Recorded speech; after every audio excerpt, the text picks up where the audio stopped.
Bonjour et bienvenue sur ma chaîne YouTube. Dans cette vidéo, je vais vous donner mon avis sur 3 crèmes solaires de la même marque Cots. Alors, ces 3 crèmes solaires utilisent des filtres dits minéraux ou physiques.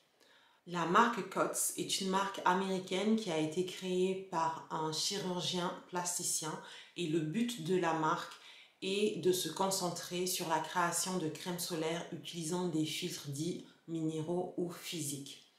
Alors que vous utilisiez des crèmes solaires avec des filtres dits physiques ou minéraux ou des filtres dits chimiques, votre peau est protégée contre les rayons UV du soleil. C'est juste que ces deux types de filtres utilisent des ingrédients différents qui par conséquent protègent votre peau de façon différente. Sur le marché des crèmes solaires, on trouve beaucoup plus fréquemment des crèmes solaires utilisant des filtres de type chimique parce que c'est beaucoup plus facile à formuler et c'est beaucoup plus facile d'avoir un rendu qui soit plaisant et esthétique et qui donne envie d'utiliser le produit de façon correcte, c'est-à-dire de façon généreuse et de réappliquer la crème dans la journée. Les filtres de type physique, historiquement, ont tendance à vraiment avoir des consistances qui ne sont pas du tout pratiques, des crèmes qui sont assez sèches, asséchantes pour la peau et qui de plus sont très visibles sur la peau. Ça vous laisse un masque blanc ou un masque violet selon votre teint. Et ce masque est d'autant plus visible que votre peau est foncée. Donc quand vous êtes noir, bonne chance pour trouver ce type de crème solaire. Mais remercie-moi, car grâce à moi, vous n'avez plus besoin de chercher. Si c'est aussi difficile de formuler ce type de crème solaire, vous devez vous demander où est l'intérêt de les acheter. Le truc, c'est qu'avec les crèmes solaires utilisant des filtres de type chimique, si vous avez des yeux sensibles, ces crèmes solaires ont tendance à vous piquer les yeux. Si vous avez une peau très sensible, vous avez de plus gros risques d'avoir une mauvaise réaction avec ces crèmes solaires. Vous pouvez avoir des rougeurs ou l'apparition de boutons. Ce risque est beaucoup plus faible avec les crèmes solaires de type physique. C'est ça l'intérêt en fait. Je vais commencer avec la première crème dont j'ai parlé dans une vidéo précédente. C'est la Flawless Complexion SPF 50, protection large UVA, UVB. Donc cette crème vient dans un tube comme les deux autres crèmes solaires. Et comme vous pouvez le voir, elle a une texture assez riche, mais crémeuse qui s'étale facilement. La couleur peut être effrayante, surtout lorsque vous avez la peau foncée, parce que vous pouvez vous demander comment cette couleur va se fondre dans ma peau. Eh bien, bizarrement, elle se fond. Donc, je ne sais pas quelle technologie ils ont utilisée, mais en tout cas, la couleur disparaît. Cette crème, comme les deux autres, n'a pas d'odeur. La marque n'utilise pas de parfum dans ses crèmes solaires et bien sûr, pas d'alcool. Ce sont deux ingrédients que j'évite dans mes produits. Le finish est une peau hydratée, je dirais même très hydratée. Donc si vous avez la peau sèche, c'est parfait. Si vous avez la peau grasse, ça l'est moins. Si vous avez une peau normale, mixte, ça peut marcher surtout en hiver. Si vous avez une peau grasse, je ne pense pas que vous l'apprécierez. Et quoi qu'il en soit, si vous cherchez un résultat mat, ce n'est pas avec cette crème solaire que vous aurez ce résultat. C'est une crème très hydratante.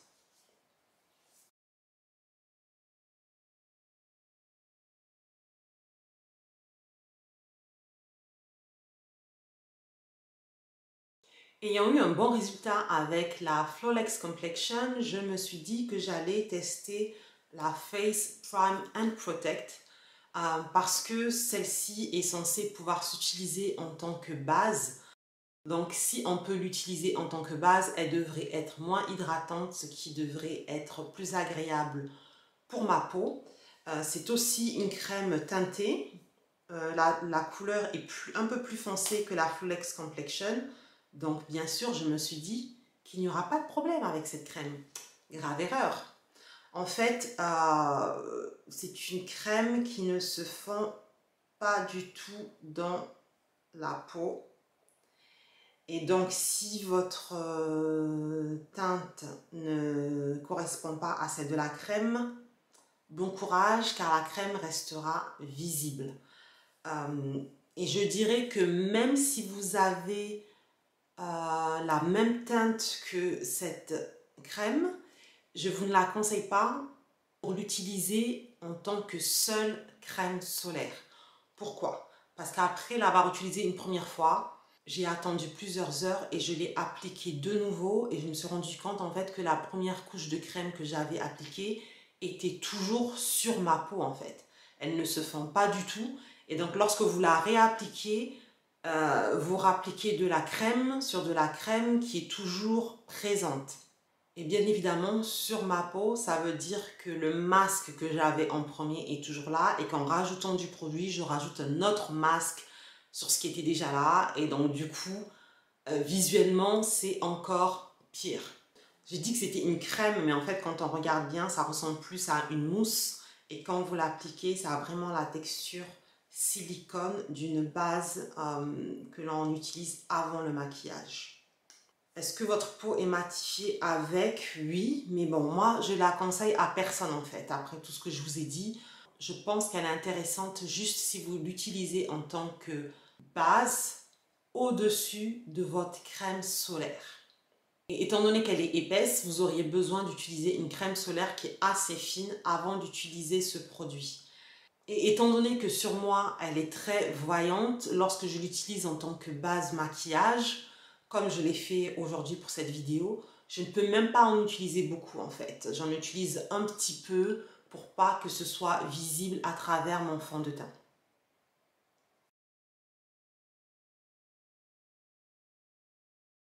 Ok, après avoir regardé ce que j'ai filmé, je me suis rendu compte que l'on ne voyait vraiment pas assez l'effet blanchâtre très visible. Du coup, je me suis filmée dans la salle de bain car la lumière y est plus réaliste. Lorsque j'ai commandé la crème solaire sous forme de base, je me suis aussi laissée tenter par leur crème solaire pour le visage et le corps pour peau sensible qui est cette fois non teintée. Et je me suis laissée tenter par des commentaires que j'ai vus sur YouTube de personnes qui étaient noires et qui disaient que celle-ci était aussi invisible sur leur peau. La crème est onctueuse, elle s'étale facilement, mais elle est moins onctueuse que celle de Flawless Complexion. On a l'impression qu'il y a un peu moins d'eau dedans. Donc au final, vous voyez que en prenant son temps, elle se fond dans la peau. Le résultat est aussi hydratant, mais je trouve que c'est moins hydratant que la version Flawless Complexion. Donc celle-ci devrait être plus adaptée pour les peaux normales, mixtes. Mais encore une fois, ce n'est pas une crème matifiante. Donc si c'est ce que vous cherchez, elle n'est pas matifiante.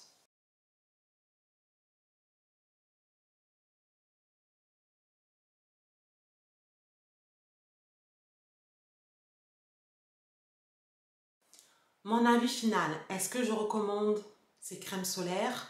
Oui et non. Non pour la base, car je trouve qu'elle n'est pas pratique que vous l'utilisiez en tant que base ou en tant que crème solaire. Je ne vois pas trop l'intérêt. Maintenant, je vais l'utiliser à la maison ou trouver quelqu'un que je connais dont la teinte ira avec ce produit. Mais je conseillerais à cette personne de l'utiliser en tant que base maquillage au-dessus de sa crème solaire. Pour la Flawless Complexion SPF 50, comme vous pouvez le voir, je l'ai utilisée. Même si je trouve que celle-ci, je la conseillerais vraiment pour les peaux sèches et pour les peaux normales. Pour les peaux mixtes comme la mienne, l'hiver, vous pouvez l'utiliser. C'est ce que j'ai fait avec. L'été, c'est pas trop ça.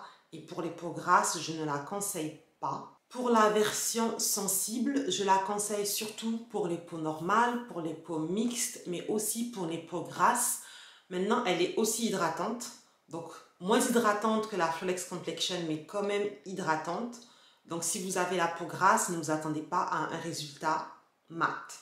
Je fais une petite pause ici pour préciser que dans la catégorie des crèmes solaires avec filtres minéraux ou physiques, ce sont vraiment les meilleures. Et je dis ça après avoir testé plusieurs crèmes et regardé de nombreux avis. Mais ne vous attendez pas à avoir la texture élégante et le finish sur la peau d'une crème hydratante. La texture est épaisse et elles ont tout de même un petit effet collant que l'on retrouve dans 99% de cette catégorie de crème solaire. Comme vous pouvez le voir, j'ai appliqué une certaine quantité. J'aurais pu appliquer une deuxième couche devant la caméra, mais ces crèmes ne sont pas données, donc je préfère économiser la crème. Mais même lorsque vous appliquez une deuxième couche, le résultat est le même. Donc si vous ne supportez pas les crèmes solaires de type chimique ou si vous ne voulez pas les utiliser, vraiment, je vous conseille ces crèmes solaires-là. Et surtout, si vous avez la peau foncée, parce que ce sont les seules que j'ai vues sur YouTube qui sont invisibles sur la peau.